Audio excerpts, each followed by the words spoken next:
Everybody. Welcome to the CGHE webinar number 266. I'm James Robson from the University of Oxford, and today we'll be hearing from Professor Simon Marginson on the topic of, is global higher education a friend or foe? Simon needs no introduction at all. He's, as you all know, the driving force behind this webinar series. He's Professor of Higher Education at the University of Oxford and Director of the Centre for Global Higher Education. And before I hand over to Simon, there are some brief housekeeping points to mention. So this webinar is being recorded and will be posted online on the CGHE website tomorrow morning. A transcript of the chat function conversation will also be posted. Now, please keep yourself muted unless you have been asked to speak or ask a question. There's no need to have your video on during the webinar, but please do so when asking a question. And we recommend using the speaker view so you can more clearly see who is talking. To ask a question, use the chat function and write out the question you wish to ask. At the end of the presentation, if your question is selected, you will be invited to ask it yourself directly. And when invited to ask a question, please unmute yourself, switch on your video and state your name and where you're from.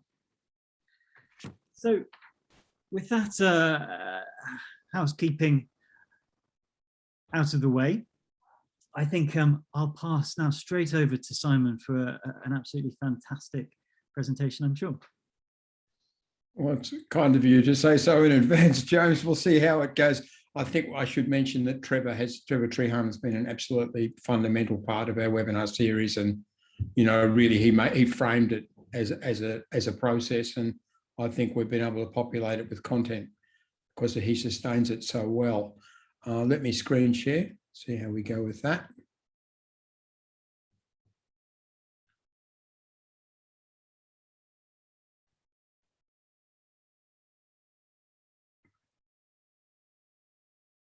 You can see that, I trust. You can see that, James? Yes, we can. Good. Now, every so often in history, there's a new development so profound and so universal that it eventually transforms every aspect of human life as an irresistible force. And the first and most important of these changes was the emergence of agriculture in different parts of the world and its radiation everywhere, enabling a vast expansion in food supply and population, social surplus, and a steeper hierarchy that arose in relation to that surplus, and it also began to remake the world ecology. Another great transformation has been the growth and spread of cities, urban life, a slow burn for most of history, but tremendously stimulated by industrialization and electrification, and on track now to 75% of world population by 2100. Cities enable much more complex social organization with an intricate division of labor, concentrated resources, nation states in their developed form, and large-scale communications. They have changed how we think and how we relate to each other. In culture and technology, the development of block printing in pre-Song China, movable type then in 14th century Korea, and then printing in 15th century Europe helped to expand literacy, institutionalize public communications, and common linguistic cultures, and facilitated governance, economic markets, civil society, and the massification of education. The 19th century saw the emergence of rapid forms of human transport powered by fossil fuels and cheaper massified travel, including oceanic travel, bringing new freedoms of mobility to ever-widening circles of people. At the same time, there was an asynchronous postal services and synchronous speech and messages through telecommunications, the first direct voice transfers. Now, today I'll talk about another global transformation that's sweeping the world, which directly affects higher education and knowledge. But first, I'll start with the idea of the global.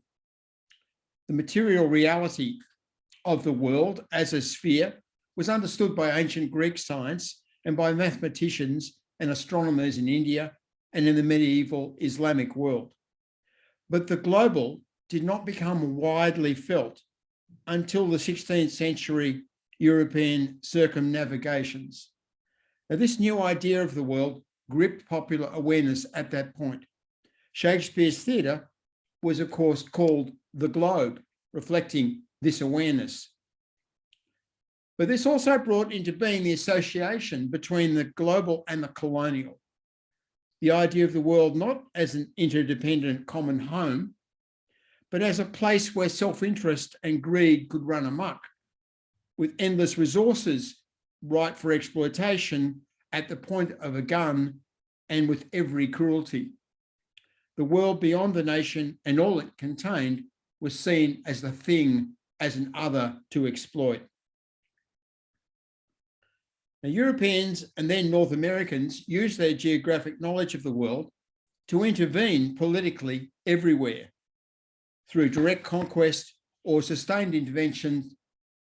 Imaginings of the global remain closely shackled to the colonial project until suddenly it was shackled no longer. Space flight in the 1960s had an unexpected and dramatic effect on our imagination. It pluralized imagining of the global. It lifted it beyond the colonial imaginary. The first photographs of the Earth from space went everywhere that was accessible to media. The green and blue planet hanging in the void, singular, fragile, and beautiful, was burned into the common mind. The cosmonauts and the astronauts were transformed by the overview effect, in which the oneness of the world overshadowed other identity. This underpinned the new global ecological movement in the 1970s and after, and later the rapid grasp of the climate crisis once that became apparent. The old association between the global and the colonial did not disappear, as we shall see, but pushing against it was this different idea, more expansive idea of global possibilities, global responsibilities, and global action.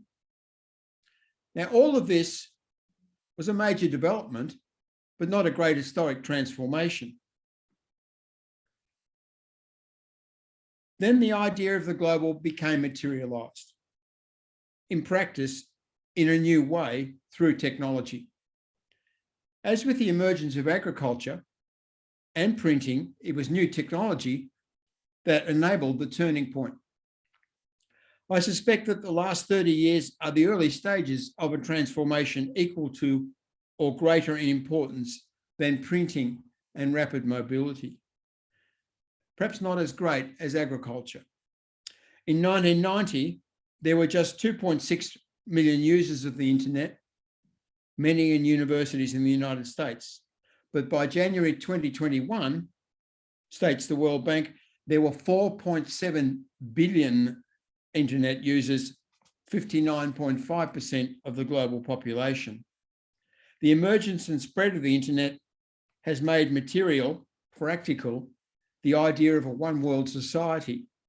We have not fully explored the possibilities of this global space, but it has already transformed the knowledge circuits and made global higher education as real as national, regional, or local higher education. The world is always changing, and every unforeseen development opens new possibilities for the imagination and for social relations. Of course, it is not technology as an independent force that shapes history, but the junction between the new materiality and new human practices and the relations of power in play.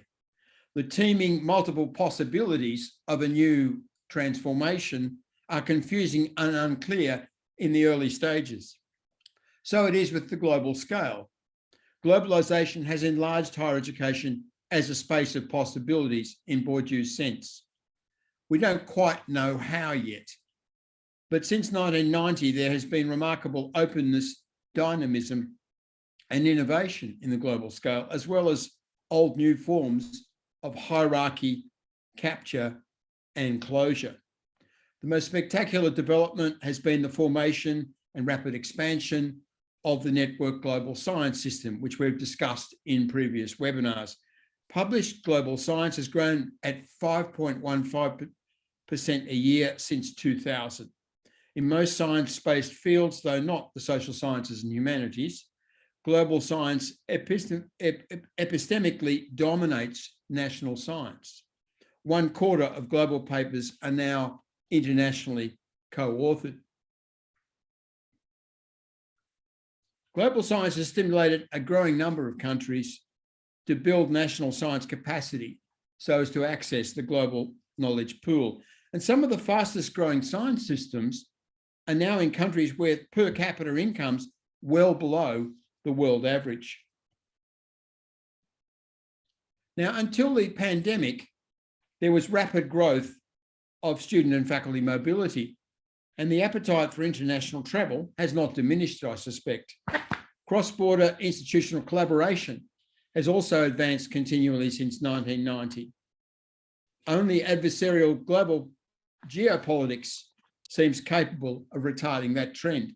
Cross-border online education also advances, and without displacing face-to-face national education, as some originally predicted. Now, while the global scale has become more important, it has not eclipsed the national or the regional. Nations and regions like the EU evolve in response to global transformations here. It's clear now that higher education and knowledge are multi-scalar. The main practical scales for us are the global, the national, and the local, but there's also pan-national regions with multiple countries, especially in Europe, of course, regions within nations like states or provinces, and cross-country border zones, to name only some distinctive spaces. Now, these scales are different to each other, heterogeneous. They're not replicas of each other at different levels.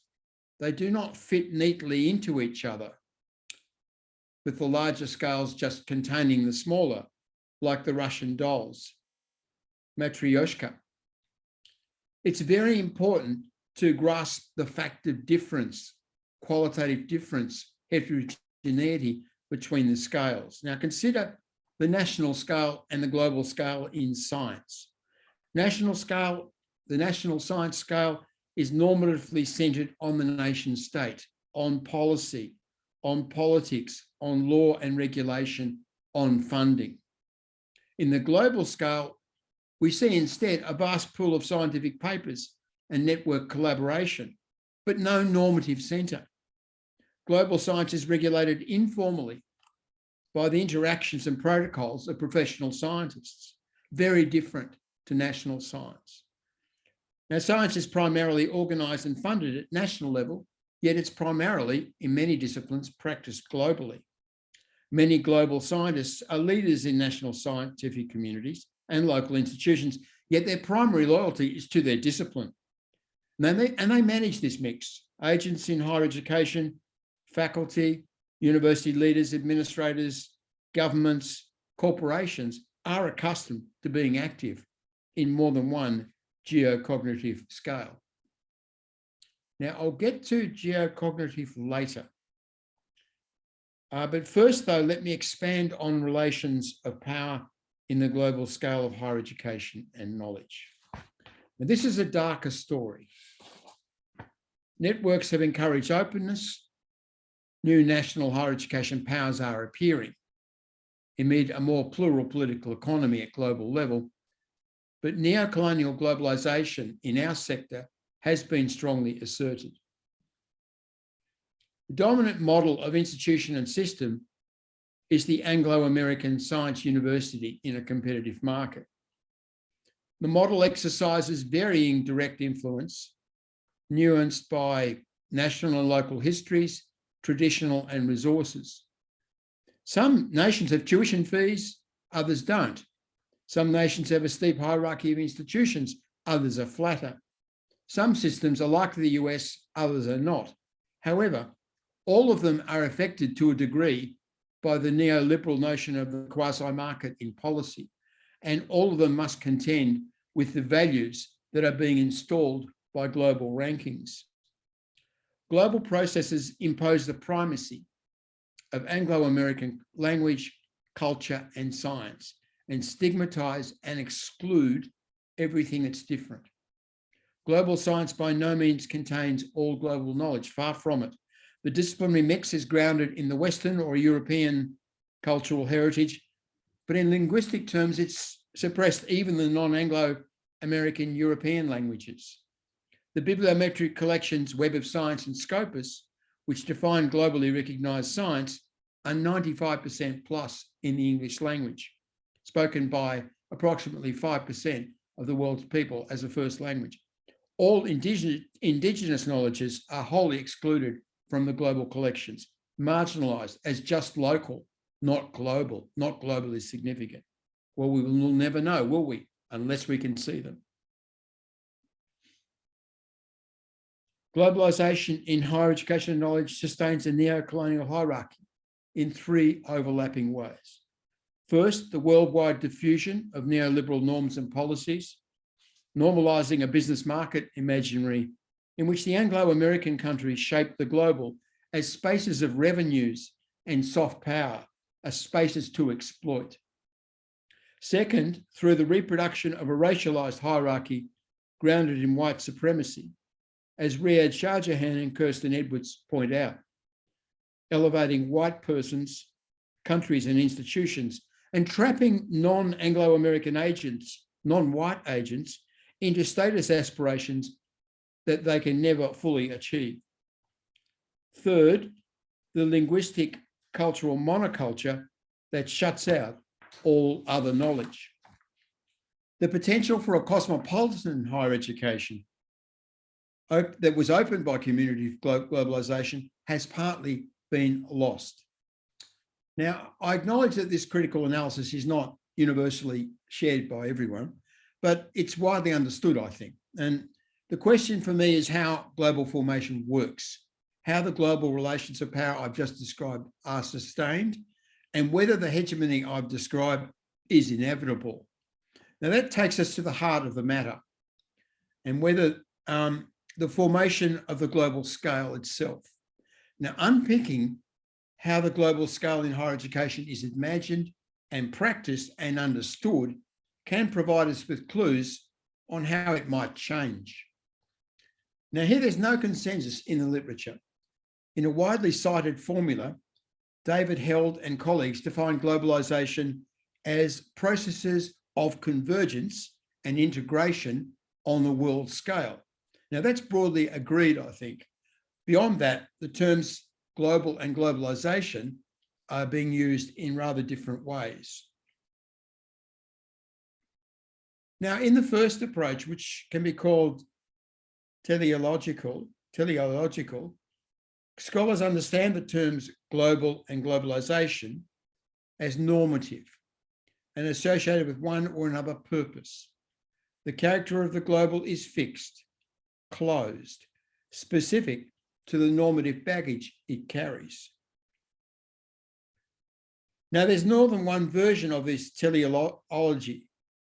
Some believe that the global in higher education must mean neoliberal economic markets and Western hegemony in higher education practice. The idea that the global must be thus is propagated not only by mainstream neoliberals, but by some critics of neo-imperialism who note the continuities with colonialism. Global's just simply been an oppressive force.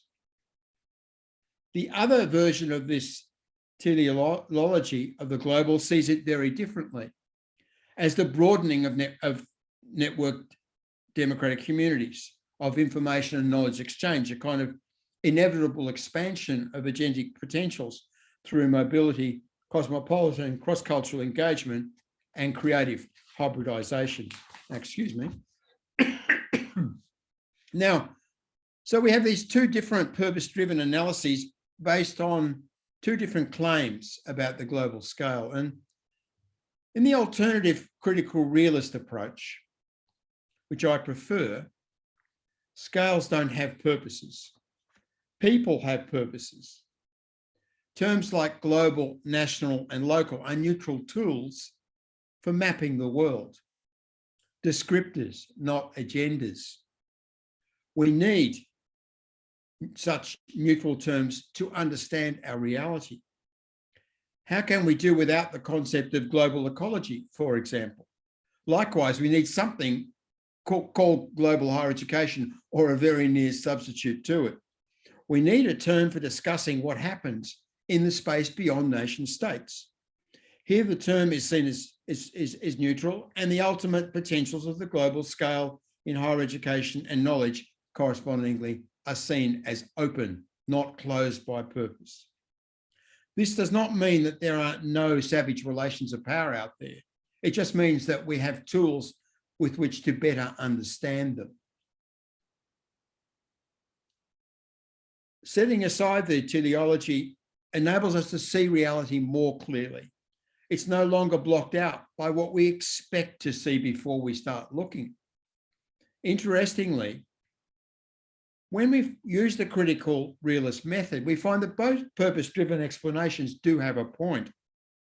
Empirically, global convergence and integration in higher education are associated with both vertical hierarchies and horizontal networks, and all of the imperial, nation-centered, regional and locally grounded projects we can see.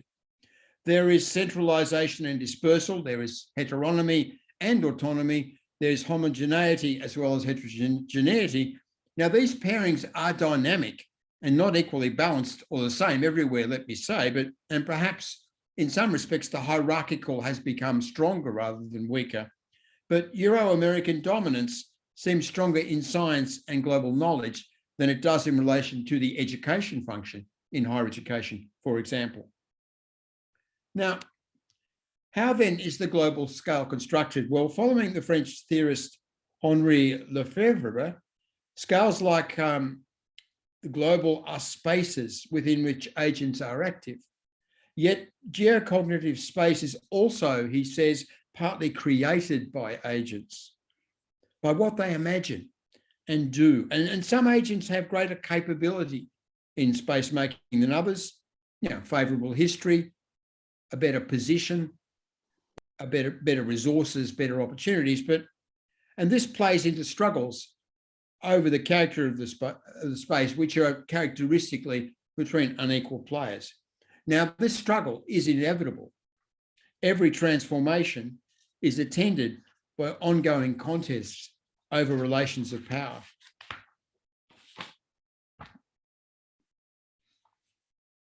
Now, again, taking a cue from Lefebvre, we can say that space making has three components: the material, the imagination and interpretation, and social practices. Now, these three components constantly interact and they help to produce each other. I use the term geo-cognitive scale to combine the material and the mental elements. The material component is both natural, for example, global ecology, and also constructed by human effort, for example, network-based communications, but all of it confronts higher education as a pre-given force. Agents have more discretion in relation to the mental domain of imagination and interpretation, and the domain, of course, of social practice. Now, I want to emphasize imagining and interpretation. This domain in global higher education is pivotal. As the diagram suggests, the effects of the material domain in social practice, the transformations in practice engendered by, say, changes in financial resources or network communications, are mediated by the perceptions, interpretations, and imaginings of agents, their reading of the material global setting and the changing possibilities that it creates. Correspondingly, agents globally active in higher education themselves create new materialities resulting from imaginings mediated by social practices. For example, Governments imagine science as an arms race in innovation, and they fund more research. Meanwhile, the domains of imagining and interpreting on one hand and social practice on the other are continually feeding each other, constituting each other. In terms of social practices, we can say that agents build global relations in three different ways. First, through global systems beyond the nation state, partly or largely independent of its direct regulation, such as global science. Second, through connections across borders where the nation is more influential, for example, people mobility and university partnerships. And third, through diffusion of ideas and models and norms of good practice, for example, in relation to quality assurance. And in that domain, nations are often the medium through which the diffusion across borders, the policy borrowing is occurring. In summary, agents experience the global scale in two ways. I mean, on one hand, it's a pre-given space where they have greater or lesser freedom, depending on their material and mental resources, and the extent to which space is closed by other agents, or there is scope to build something new. On the other hand, the global scale is continually being constructed, brought into being by the imagining and practice of agents. While the national scale is pre-given, populated by an institutional hierarchy with long roots, framed by government authority, managed by allocation regimes and standardized outcomes requirements, the global seems to be more free, its borders more porous, and its operating rules more sparse. This provides openings for subaltern agents as well as those with traditional advantages. Now let's look more closely at imagining and interpreting. Now, agents bring a great variety of lenses to bear on in imagining global space. And we can identify epistemic lenses, national cultural lenses, different approaches to relational ethics, and spatial differences in methodology. Epistemic or disciplinary differences govern the way we understand the world. I mean, global higher education and its potentials look different to an economist, an anthropologist, or an engineer, for example. Second, there are national cultural differences.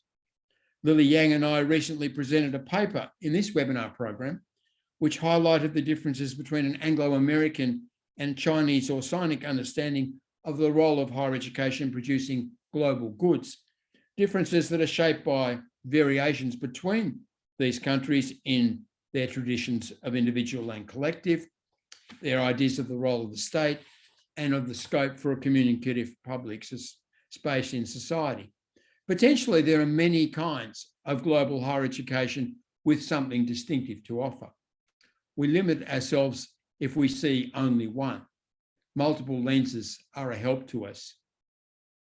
Third, relational ethics. Now, much rests on the extent to which agents see global connections as embodying a concern for the world as a whole, or at least forming community and devising shared purposes, as well as individualized purposes, or they see them solely as a medium for achieving their own purposes, their own individualized purposes. Now, strategies of partnership building, university consortia, regional schemes like Horizon Europe in research assume commonality and equivalence between the parties. And they assume that the value of a combination exceeds the sum of the parts. There's something to be gained permanently by everyone through this kind of collaboration. But when the global space is simply seen as a competition for rankings, research talent, or fee-paying students, then cooperation is merely a route to the real end, which is self-interest alone. Fourth, there is the question of a spatial lens or lenses. Now, this plays directly into agentic behaviours. Indeed, it determines how much the global scale can be seen at all. It has been profoundly strategic in shaping relations of power. Now, let me expand on this. Since the 1990s, the potentials of global relations in all spheres, including higher education, have been stymied by two lenses which impose single-scale vision on the multi-scalar setting. We can call these two lenses methodological globalism and methodological nationalism. Methodological globalism sees the global scale as necessarily the one that matters, dominant in relation to the national and global at any time. For example, there was the idea that was prevalent in the 1990s, and it still is somewhat alive, that global forces are sweeping away the nation state or wholly determine national higher education systems. The mistake is the assumption that the national and the global are zero sum, that more of one means less of the other. That, in other words, that we don't live in a multi-scalar world where scales exist simultaneously without necessarily subtracting from each other. Now, the methodological nationalist has the opposite viewpoint. He or she sees the nation state or society as the natural, social, and political form of the modern world. Through this lens, global phenomena can be perceived only within the national scale, as if they are functions or outgrowths of the nation and must be caused by the nation. So powerful formative practices in higher education, such as international education, faculty mobility, and scientific cooperation, in fact, even the interdependent global ecology, are pushed to the edge of vision or they slip altogether from sight. Now, it's striking how each of these contrary lenses are deployed selectively to legitimate continuing Western or Anglo-American domination of global higher education.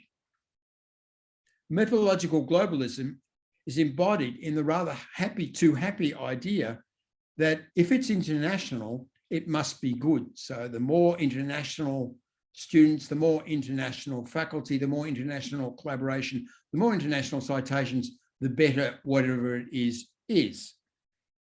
Now, this kind of notion of international is always good is invoked to justify the one-way cross-border strategies of Anglo-American countries and institutions. Their internationalization must be good. And this confers the right to intervene educationally in any country at any time, regardless of the local effects. No obligation in that notion to embody a reciprocal practice. Now, methodological nationalism embodies the opposite bias, yet there's a curious consistency of purpose here. Methodological nationalism, grounded in a deeply felt sense of superiority, allows Anglo-American countries and institutions to provide the contents of global knowledge and higher education without blushing, without regard for the plurality of knowledge, or any obligation to engage on the basis of mutual respect. Same outcome. The alternative lens to both of these is methodological pluralism, recognition of and engagement with the differing visions, values, and practices in a process of mutual learning, identifying where there is useful common ground between the different lenses and where the diversity is also useful and to be respected. I'll now move to concluding remarks.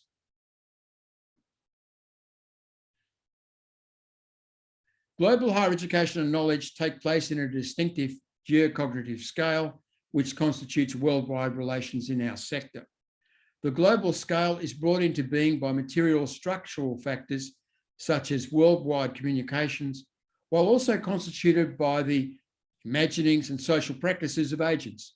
Institutions and persons are active simultaneously in the local, national, global, regional, and other scales. No single scale is necessarily or always dominant. The pivot seems to move in unstable fashion between national, global, and regional, and it's a case-by-case matter. All in all, the facts of scalar difference and movement and the concurrent existence of multiple identities have opened a larger and richer world to us. Space is the sphere of the possibility of the existence of plurality, of the coexistence of difference, says Massey. Global systems, connections, and diffusion much expand what is possible in higher education and knowledge, but they have done less to expand the actual. I've talked about how people and organizations construct the global. Now, this also suggests choices. ethical choices and spatial choices about the way we see and practice the global.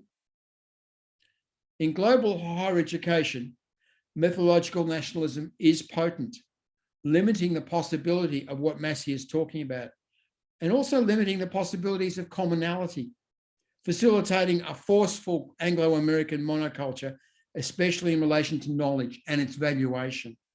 This gravely restricts openness and diversity. It holds in place a steep global hierarchy of institutions and countries, manifest also as a hierarchy of cultures, languages, sensibilities, ideas, personal qualities, and even skin. National exceptionalism, global racism, and the neo-imperial project fall on us as a single set. The way out is not counter-nationalism alone, a kind of reverse othering, it's to embrace the other. We need to be relentless in critiquing this half-blinded vision that methodological nationalism creates.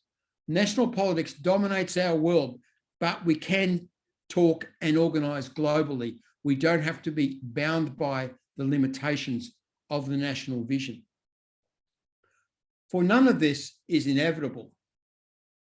No global imaginary is fully realised.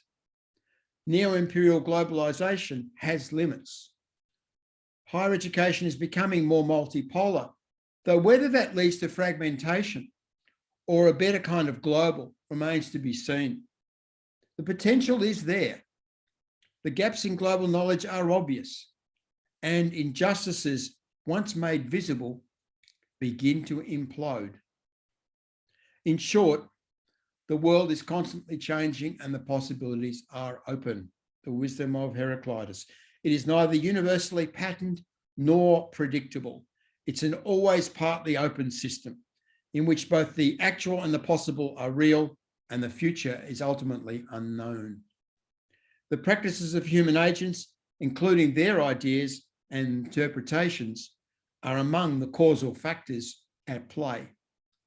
Educated agents from anywhere have more advantages than most, and all agents share a crucial element. This is the irreducible autonomy of agency itself in relation to the structures that confront it. Structures are prior to us as agents. Agents can only reproduce or transform them. However, as Margaret Archer puts it, people are not puppets of structures because they have their own emergent properties. People are not puppets of structures. We have our own emergent properties. The independent potentials of agents derive from their inner self-consciousness and their capacity for reflexivity and will-based action. People in higher education can build cross-border relations genuinely based on mutual respect, on appreciation of national and cultural diversity, and understanding of our common fate. Working separately and together, we can and will make global higher education different. Thanks for listening. Well, thank you, Simon. What a really rich presentation. Now I encourage colleagues to put their questions in the chat as soon as they can to be sure of being included in the discussion. We've got about 25 minutes or so left to discuss these issues that Simon has raised. I'm going to bring in David Mills at this stage to ask the first question. Thanks, James, and thanks, Simon.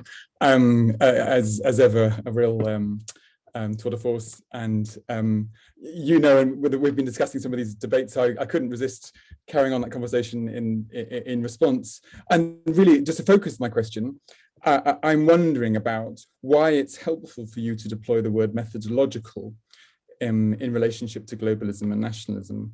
I know we've discussed this before, but perhaps you could explain, because obviously the term methodological refers to epistemology. It's a term that we use within research to understand how we design research. And yes, there's been very important critiques of methodological nationalism within research, and less perhaps of methodological globalism, though I guess you could argue that a Centre for Global Higher Education probably veers more towards that than methodological nationalism, but we could discuss that. But really, you're using the term methodological nationalism and globalism in reference to, I think, powerfully to state forces, to systems, to universities. You're not really talking about research. So why is it useful to use methodological? Thanks. I suppose there's a simple answer and a more kind of strategic one. David, the simple answer is that I'm responding to the literature that you referred to. I mean, there is a considerable discussion, I think very good discussion, about limitations of methodological nationalism in social science. Riyad Shahjahan particularly brought that forward in higher education studies very usefully with in a paper he did with Adriana Kazar in 2013. And I think that it's a kind of marker, I think, of the problem we get into with imagining scale.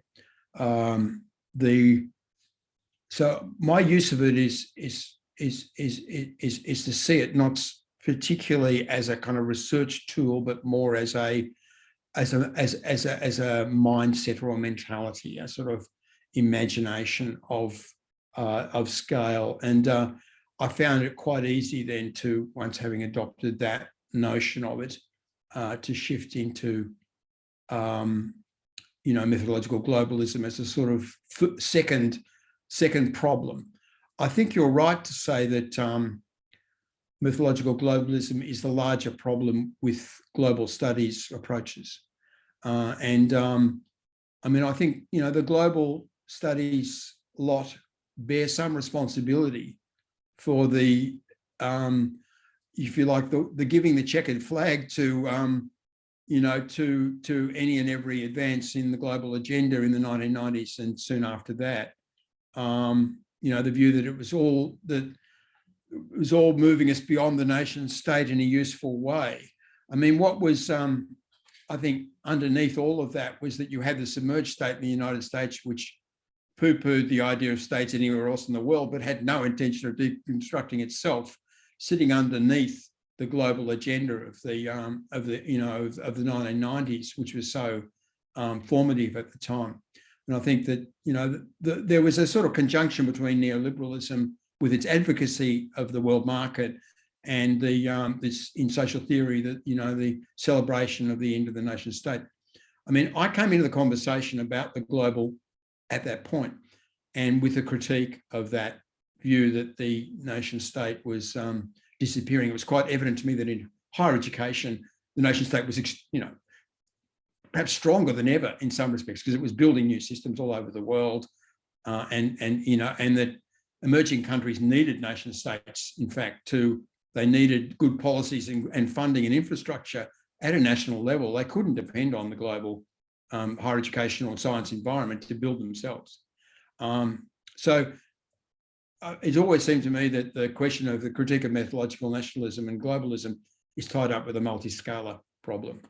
And my sort of strategic concern about the isms is that both of them work against the notion of multi-scalarity. And I think that's really crucial, that we understand the kind of Amartya Sen point, about multiplicity, that we live in more than one place, more than one identity, more than one set of relationships. We live in these multiple worlds. And that every time we try and put a ring fence around one of them and say, that's me, we're wrong. And we do damage to ourselves and others. Thanks, Simon. Thanks, David. I'm going to bring Diana in at this point to I think, unpack this issue a little bit more. Well, it would be nice if I could. It's immensely complex, but it's very enjoyable to think about. And I really enjoyed the way that Simon put higher education in the middle of the global, the national, and the local, which I think is exactly where we are. But we need to think in terms of how this analysis guides our action. And while I like the idea of methodological pluralism because it pays respect to the wide range of possible knowledges that we should be interacting with, I think we need a bit more than that to enable us to act on this analysis. And in the context of a number of research projects where I've suffered with the business of interdisciplinarity, collaborating across disciplines. It's immensely difficult because you do have that acknowledgement of each other's knowledge and areas and ways of acting and methodologies and so on. You do have mutual respect, and yet it's immensely difficult to actually collaborate across in disciplines. And the concept of methodological interdisciplinarity, which I would like to advance as an even more multisyllabic phrasal noun we already have. But it's a powerful one, because what it means is that you both, all sides have to think in terms of what do we actually have in common. You get right down to the basics of what you're really trying to do together. And it's a way of enabling universities, which are caught in these really conflicting pressures, the global, the national, and the local. They are conflicting. And our mission statements position us with, very high moral values and aiming to do good across the entire world. But our quality assurance systems that we have to work to certainly aren't interested in that at all. They don't go by our mission statements. They go by our contribution to the national economy. So we are in a very conflicted position. And I offer you methodological interoperability as a way of thinking this through. It was a very useful discussion. Thank you. Yeah, and thanks, Diana. I mean, I think as ever, you kind of add something, to the mix in these discussions. I mean, you made me think about things further, and I think that where the missing thing in my argument is the question of the framework of common values, that might enable and condition the way we relate to each other. I think your point that it's difficult to devise common projects that work and is really important. I mean, we must acknowledge that. So say, okay, what are the crucial things that we need to think about when we're trying to work together effectively and doing more than just working together for the sake of being able to tick a box saying we work together. Yeah, we were international, which is often where it stops.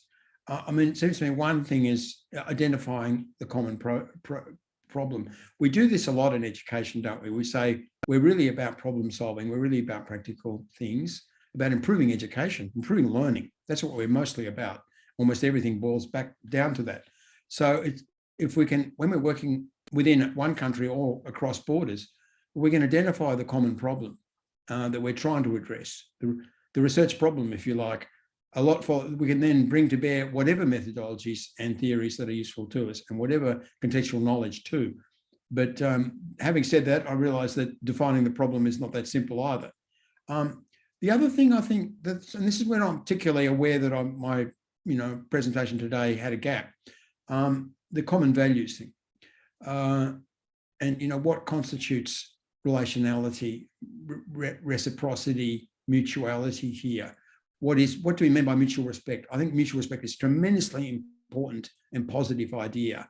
And when European Americans go into the global South, as it's usually called, that's often the issue that people are thinking about. Mutual respect is often what it comes back to. And so often those relations are never established. And that's the history, isn't it? That's the colonial history. So it's a really important step, but how we reach it, how we establish it is the issue.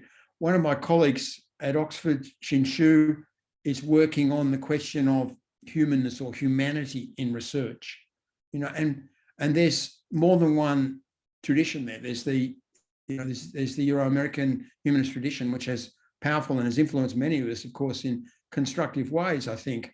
It's enabled us to open up a lot of doorways. But then there's also a Chinese tradition, Ren, a different kind of humanness situated in a different relational environment, but also very rich and quite positive. So we need to think about, what being human constitutes and what being ecological constitutes and so on. I mean, that if we make those kinds of discussions more explicit, I think we can arrive at a deeper basis. But I'm very conscious that I need to supplement my argument with an identification of values which can work in common across cultural and international boundaries, across linguistic boundaries. There are some such values. No one wants to be put in fear of their life. Or to collaborate Everyone wants collaborate academic on- freedom. You know, I mean, these are real things that everyone has, and we need to be more clear about what it is that we think we can meaningfully agree on. We have to collaborate on what the common values are. Oh, of course. Yeah. It's the only way. Yeah, exactly. Thanks, Diana. I'm going to bring in David Law at this stage. David, are you there? Yeah. Hi. Thank you, Simon. Magnificent, very thought-provoking. My question really relates to student mobility. And I think you were calling us to action based upon values in common humanity. But the argument that I tend to put in my own university about internationalization is based really upon experience. It's based upon the richness of human experience and the importance of contact. And so I find it not very productive to talk in terms of grand existential themes, but to try and galvanize action on the basis of it being good to get into partnership with others. We understand others better in that way. My question is very precise, really. It's about your claim that the UK and the USA are still dominant in global student flows. I mean, I think that is probably true at the moment, but I think it's becoming much less true. And if we compare, and I'm looking in particular at an article which you may know, which came out recently in the Journal of Ethnic and Migration Studies. It's a very fine article by two Chinese authors where they've taken UNESCO data and they've mapped this data in terms of nodes of mobility and so on. And of course, what they find is the rise of China, not surprisingly. And by no means all those students are degree-seeking students. Many of those students are supported by scholarships and so on. But I think we are seeing the decline of mobility to USA and UK as a secular trend. And I think if we come back together in 10 years' time, we'll be much less confident about saying that the USA and the UK are really the magnetic hubs for international student mobility. So I'd like to hear your comments on that, please. Well, let me say first, David, that I respect the nobility of your mundane intention, you know, the being practical. But on the empirical point, because it is just an empirical point, and then there's an interpretation. I just looked at the data, and you know, it's 37% in 2019 went to English-speaking countries. Of that, you know, only about 20% went to the US and the UK combined. So only 1/5. And as time goes on, I've got no doubt that percentage will diminish. I mean, we're seeing more plural provision. China's one part of that. Southeast Asia, you know, been growing for a while. Japan's still increasing. One day, Korea is going to get serious, and maybe Taiwan might be less paranoid about mainland students and open up a bit more too. That's a zone of significant provision in international education. Always Europe's important, you know, a quarter of the flows at the global level are in Europe. A lot of it's non-Anglo, in other words, of course. But what's different is the demand factor. I mean, the UK, it's got a per capita income of 46,000 a head. That's not particularly outstanding these days. It doesn't make it easy to migrate. It doesn't make it particularly easy, until recently it wasn't making it easy to work after you graduate, although it's certainly easier now. It's not got a stellar labour market in terms of opportunities. You know, the US is probably not as stellar as it was either in that respect, although it's still much, you know, still a major pool of opportunity. You know, but the UK can pull in twice as many international students if it wants to. It can. I mean, its number of international students is not determined in absolute sense by demand. I mean, in particular institutions it is, but overall it's not. It's determined by the number of visas the Home Office issues. There's an extraordinary demand for UK higher education. There's also, of course, and more so, an extraordinary demand for the US. And both of them are in a different category to Canada, Australia, New Zealand in terms of demand. And those countries do pretty well. And you say, why? And I never could quite understand it until I read the Riyadh, Shah Jahan, Purston Edwards argument about global whiteness and the international student mobility. And I realized that, yes, US and UK are positioned in this hegemonic cultural role. They've got tremendously powerful attraction still. It's quite fundamental and deep-seated, and it relates to the whole structure of power, the whole cultural form taken by globalisation in our sector in the last 30 years. I think we need to face that. It's a reality. You could say it's an awesome responsibility, but I think it's actually quite a problem. Because as Riyadh and Kirsten show, non-white students are trapped in this longing for an English language educational experience, which positions them always as, in some sense, in deficit. I mean, racism is really part of the explanation. And I mean, bringing it forward as a front rank part of the explanation is what's happened for me with Shah Jahan and Edwards. But I think that's been the politics of the last 5 years or so, that racism has come forward from a secondary issue, a kind of problem of human rights that we all acknowledge, to an absolutely front central feature of our contemporary society, and one which we have to address. Thank you. Thanks, Simon. Thanks, David, for an interesting question. Colleagues, do add your questions to the chat. We've got time for a few more. I see we have a hand up from Tim. Tim, would you like to join the conversation? Yeah, I mean, I was just thinking about what you were just saying. I've been, well, I'm not at the moment. I'm currently starting my PhD, but I've been working at these they call them joint project universities in China. So it's kind of one of these big international things. And at the moment, I'm considering going back and kind of getting a job in one of those again.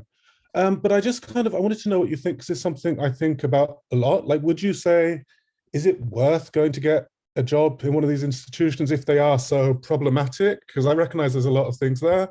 I think, oh, well, maybe if I was a part of it, I can be in it and trying to do a good job. Like, is it something that's better to kind of step back and stay away from? Or is it something that can be improved and is worthwhile, do you think? I could answer you with lots of ways. I could say, why don't you come and enroll in our program? You know, we can make it work for you. No, I'm tremendously energized and excited by what critical intellectual work can do. I think a doctorate is a fantastic thing, a great opportunity, and a really wonderful life experience. Formative, can open up all kinds of things for you. It can help you relate to people in all kinds of ways, but can also give you a sense of self-knowledge, which is profound. And, I think that we're very fortunate what we do in higher education, despite all the problems. I had the first 8 years of my academic career where I was earning my own salary, working full-time and doing an academic job as well on top of that, basically. And, I survived. I got through it and had enough runs on the board at the end of that to get a job eventually. But, I never doubted that's what I wanted to do. I guess if you're motivated to do it, if growing yourself in this way is important to you, then don't hesitate. And and I suppose the Heraclitean wisdom, you can't foresee the future. You don't know what will happen to you, how your changed self will become, and what your changed self will do. Give yourself the possibility of developing yourself, I think, in any sphere, in any way, when you've got it, and do that with others, and you can do that.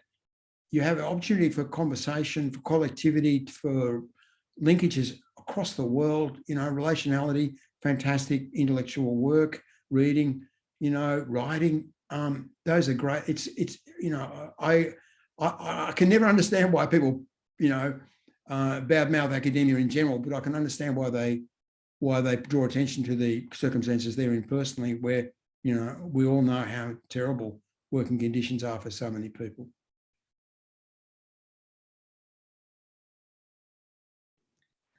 Thanks, Simon. There's a lot of excellent comments coming in the chat of thanks and congratulations on an excellent talk, an excellent seminar. I think to close, I'll just bring Diana back in to make a final point that she's raised in response to David Law's question. So Diana, do you want to just make your final point? Oh, sorry. Yes. What was it? It was sorry, it's so long ago, and I've forgotten it already. Was this about The missions and values conflict for us. I mean, again, it was thinking about Simon's triangle with HE in the middle of it all, and these conflicting pressures. And whenever we bring in overseas students, without we're always trying to make the point of this is of economic value. We have to, our Q&A quality assurance regulatory systems insist on us contributing economically to the nation, while our missions and values are all about contributing to the world as a whole. Those two things are in conflict.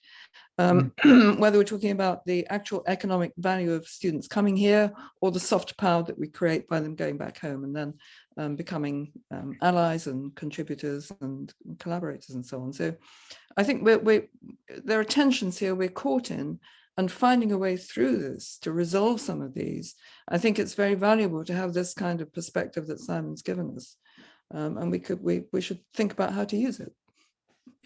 I mean, I guess we shouldn't be surprised that international education is pushed in through the economic grinder and parceled up that way, because domestic students are also in the same situation, really. I mean, they're positioned as salary earners and nothing else.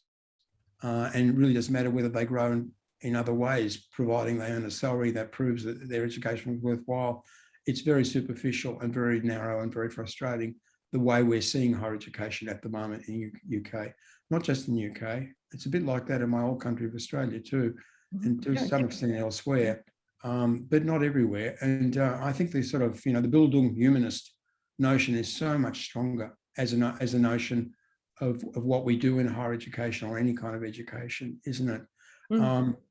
But international students, we miss the opportunity to properly engage and to see them as people in the full sense, and as students in a full sense.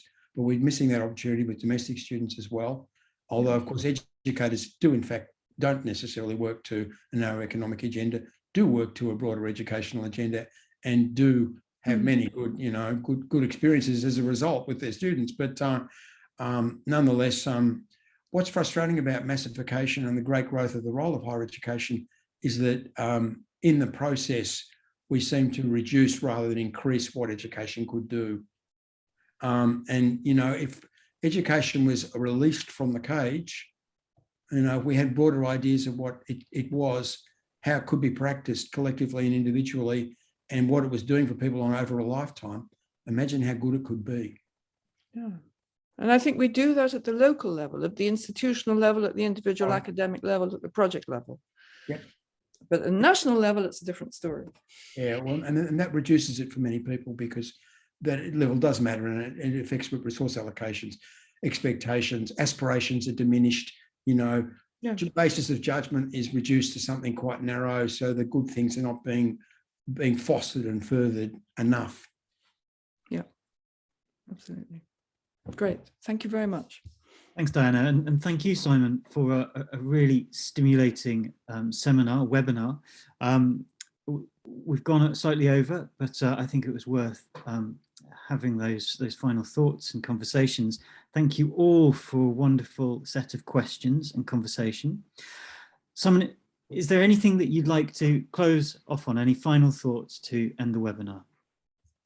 Well, as you can see, I'm always an optimist, but I think our optimism comes from our relationality, out of talking with each other, sharing things. And, the webinar program is really important. I mean, what we do in the webinar program is we reach people who wouldn't normally be joined, and, across the world. That is brilliant. And we're sustaining these great numbers for our webinars because this is meaningful for people. And it's out of that, there's something really encouraging. But what it shows me, to go back to the topic of today, is that the global space, the communicative space, which is what it's all about, it's the communicative space, is one we haven't fully developed and exploited yet in a positive sense. We haven't fully used it yet, and we need to work harder on that, not get stuck in our boxes trying to, perform to the performance indicators and keep the hamster wheel turning. But we should be thinking about how we can use the global space creatively to reach out to each other. Thank you, Simon. A fantastic point to end on. So everybody, it's been wonderful to see you, and we will see you next Tuesday for our next webinar. Thanks, James. Bye for now.